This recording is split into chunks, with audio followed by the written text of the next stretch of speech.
Hello everyone, King Net Reviews here, and today we'll be talking about some Sengatsu. Sengatsu had a heartwarming year in terms of its content. We've seen some great progress with Rei and Hina, as well as we started a big tournament that has already given us some amazing scenes regarding Nikaido and Rei. Going into 2022, there are many things we could possibly get into or get more of as we continue to progress with the story. In this video, we'll be going over the many loose threads Umino has shown recently, as well as explaining what I expect or what I'm looking forward to regarding them. If you end up enjoying this video, please leave a like, comment, and subscribe to the channel to show support. I also have a Patreon for those who want early access to videos like this one. The link will be in the description below. I appreciate the love, and let's get started with some Sengatsu greatness. Everybody get your fucking hands up.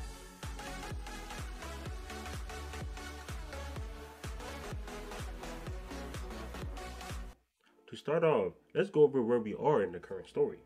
Rei and Nikaido are facing off in a big tournament match, and of course there can only be one winner. The current match has yet to conclude, and so far we've gotten some amazing progress on both Rei and Nikaido's characters. Going into 2022, a winner will eventually be decided. What makes the current match so interesting to me is that the winner between the two will have to face Shimada, their teacher.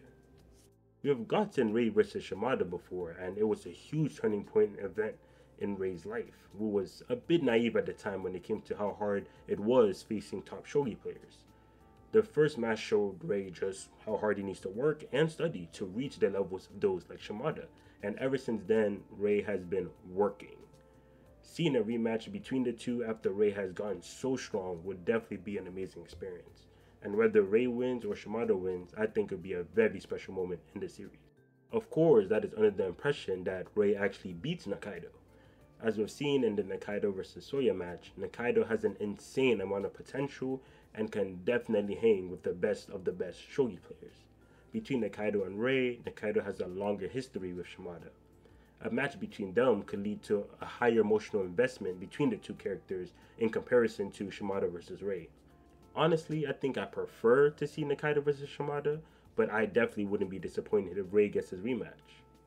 I was very interested in Nikaido and Shimada's relationship ever since Nikaido flew over in this helicopter to make sure Shimada was okay.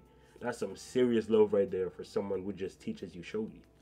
That mentor, big brother kind of relationship they got going on for them is very special, and a match between them will be definite greatness. One of the major themes of the current match between Nikaido and Rei is Rei's new identity as someone who has finally found a place to belong to with Hina and the Kawamoto family. Due to this, his motivations for his future in shogi has been challenged and questioned by a few characters close to him. Hayashida mentioned that Rei has never once shown the desire to become the Maijin, and Nikaido is now worried that he will be left alone in the world of shogi now that his companion has found a place to belong to without needing shogi. Moving forward, Rei himself will have to face this decision, and what he decides can be a huge shift in the story. Now that Rei has received what he always wanted, a family, love, a place to belong, where does shogi fit into the new life he envisions for himself? Playing shogi is just a means to make money, or playing it because he has nothing else to rely on, aren't really strong enough motivations at this point, since they're becoming less and less true as time goes on. Rei doesn't really mentally need to rely on shogi and his community like he used to. He now has to decide whether he really wants success in shogi or to just quit and focus more on his happy life with Hina and the Kawamotos. Moving on into 2022, I believe the conclusion to that match with Rei and Nikaido will help guide us to that answer. Nikaido is currently wondering to himself if Rei will leave shogi and him behind to go be happy with his new family. Of course, it's possible for Rei to do both, but it's very possible for him to also just pick to focus on the Kawamoto family who saved him from the loneliness he has always felt his entire life. Getting the answer to this would be an amazing moment in the series, and it can really shift Rei's character into a great direction regardless of what he chooses. Nikaido's reaction to Rei's choice, no matter what side Rei chooses to go, will also be a great moment for his character himself, and it's something I'm really excited to see. Apart from the current match between Nikaido and Rei and the following match with the winner playing Shimada, it is also possible we go all the way to the end of the tournament and play against Soya. All three of these characters have played against Soya and lost, so having a chance for a rematch between any of the three of them is simply exciting. Shimada got completely dusted 4-0 by Soya last time they played, and he then saw right after just how much Kumakura pushed Soya in comparison to him. Shimada now has to prove that he is capable of challenging Soya at that level, so a rematch between those two would be very good for them. Kiriyama also played Soya in an exhibition match. They were said to be very similar in how they played shogi, and even had a lot of cool outside of shogi interactions. The match between them seemed to have some sort of deeper connection that only really they understand, so being able to see Rei play against him again in a serious match instead of an exhibition one would definitely be interesting. Nakaido was the most recent of the three to play Soya, and he was also the closest of the three to beating him. Nakaido was absolutely on fire his last match with Soya, but ended up collapsing due to his health problems. Later we found out Nakaido would have still lost the match regardless, but seeing him at full health, full confidence, and playing Soya again would give us another masterclass match. Regardless of who gets to Soya, whether it's Kiriyama, Shimada, or Nakaido, they will for sure have an amazing rematch with Soya when the time comes. Umino is known for her very short arcs, and some of the best matches and scenes she has written in the series span less than 5 chapters sometimes.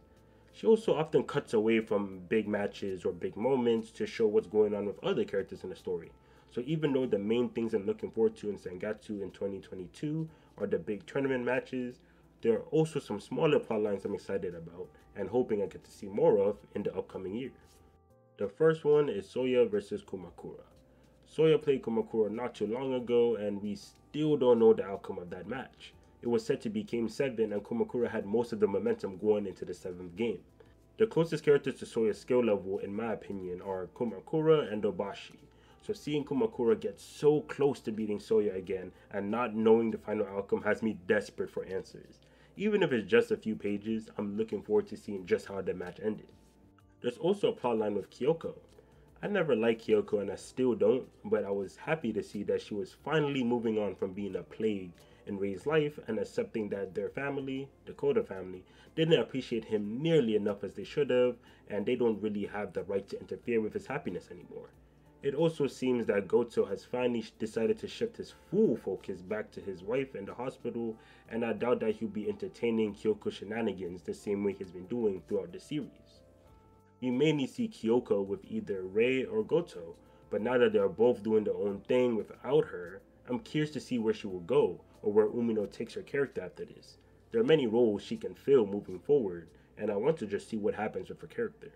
The final plotline I want to get more of is Akari and Hina trying to open up their new shop, and if Akari also gets involved in a potential romantic relationship. We know that Akari and Hina have a dream of taking over the store, and they're really good at it. Now that they've said that they wanted to achieve that out loud, seeing their progress on how they go about it will be very fun and fulfilling. We also know that Akari seems to have taken on a more older, motherly role instead of a big sister but still a young woman kind of role. She doesn't think much of her own future romantically and focuses most of her efforts on her family.